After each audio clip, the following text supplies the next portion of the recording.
I randomly found this old vise and it was actually too good to ignore. I know it belonged on my table, but first this needed help.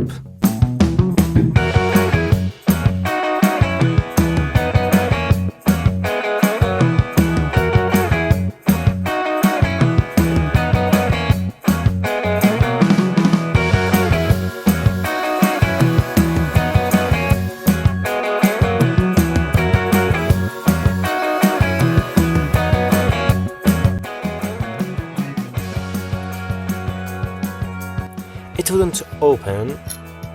I tried oil, still nothing. So I grabbed the hammer and, well, now it actually opened, but it wouldn't close anymore.